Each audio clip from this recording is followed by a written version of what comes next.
اهلا بيكم معانا في قناة اكلة ترندي. النهاردة هنعمل لكم فطاير صغيرة كده وجميلة، تنفع في الفطار او في العشاء. هنعملها باسهل طريقة. هنحتاج كوبايتين من اللبن،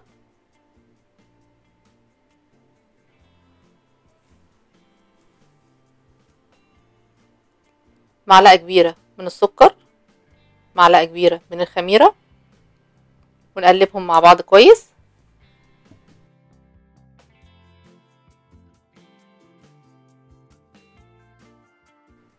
هنغطيها ونسيبها لمدة ربع ساعة لحد ما الخميرة تبدأ تشتغل.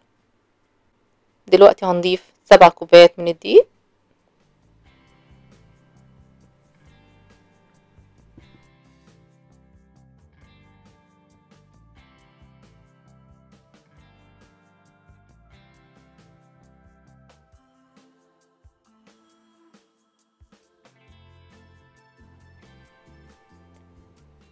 معلقتين كبار من الملح، ممكن نقلل الملح حسب الرغبة عادي.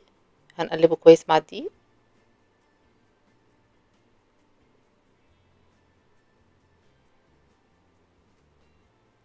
هنضيف كوباية من الزيت ونقلب كويس.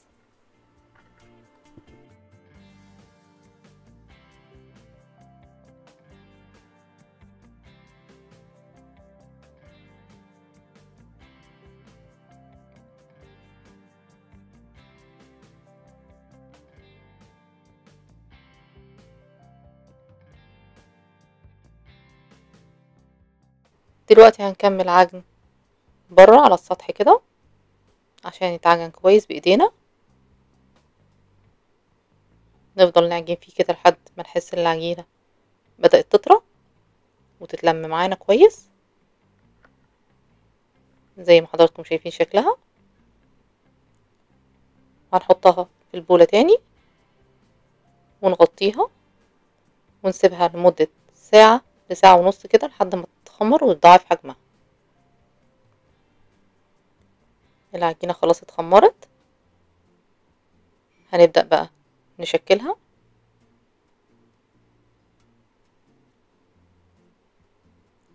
هنعملها على هيئة كور صغيرة.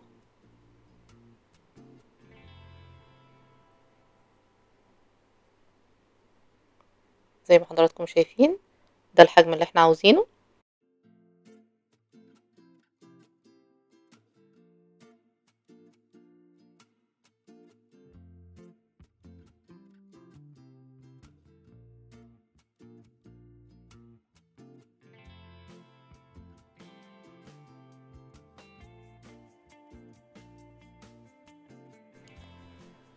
هناخد واحدة بقى كده ونبدأ نفردها زي ما حضراتكم شايفين. انا بفردها صغيرة كده، نضغط كده نسيب حوالي سنتي من على الحرف ونضغط بصوابعنا كده عشان نخلق فراغ كده نحط فيه الحشوة ونلفها كده بايدينا.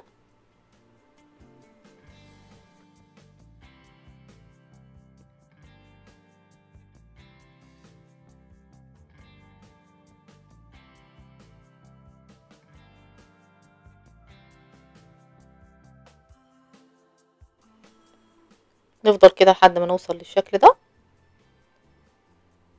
هنعمل واحدة تانية بنفس الطريقة.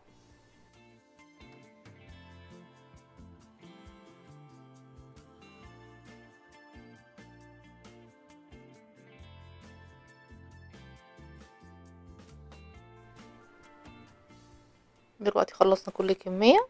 هنبدأ نحط عليها من نفس صلصة البيتزا. الصلصة دي موجودة في فيديو البيتزا، هحطه لحضراتكم في أول الشاشة فوق على اليمين.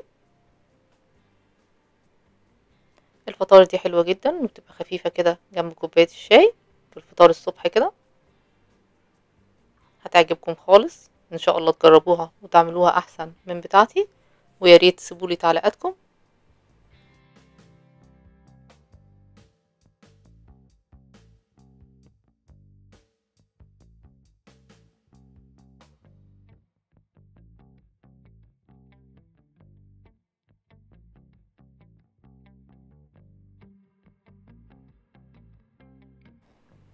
دلوقتي بقى هنضيف الجبنة الموتزاريلا. طبعا منحطش كتير عشان ما تسحش وتطلع برا الفطيرة كده. طبعا الفطاير دي ممكن نستخدم اي حشوات احنا بنحبها، ممكن كمان نفرزها ونطلعها وقت الحاجة كده نسخنها في الميكرويف او في الفرن عادي، مفيش اي مشكلة.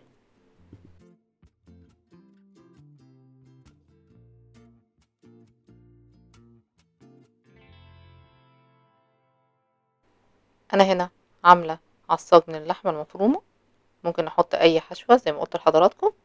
العصاج ده هتلاقوه في فيديو اللازانيا، هحطه لكم برضو في اول الشاشة فوق على اليمين لو حابين تدخلوا تتفرجوا عليه بالتفصيل. بعد ما خلصنا كل الكمية انا هنا هدهنه بياض بيض مع نقطة نسكافيه، هدهن بس الحروف كده عشان تطلع متحمرة.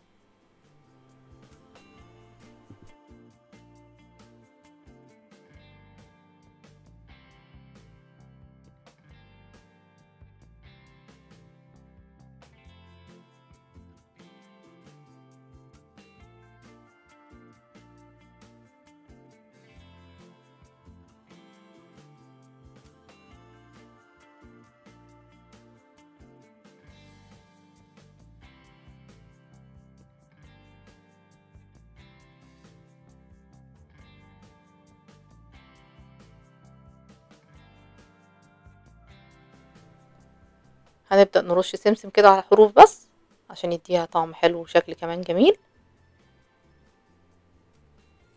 هندخلها الفرن دي على درجة حرارة 180، بتاخد حوالي ربع ساعة 10 دقايق بالكتير. تبصوا عليها كل شوية عشان بتستوي بسرعة جدا، ولما تطلع من الفرن ياريت نغطيها بفوطة كده علشان تفضل طرية معانا.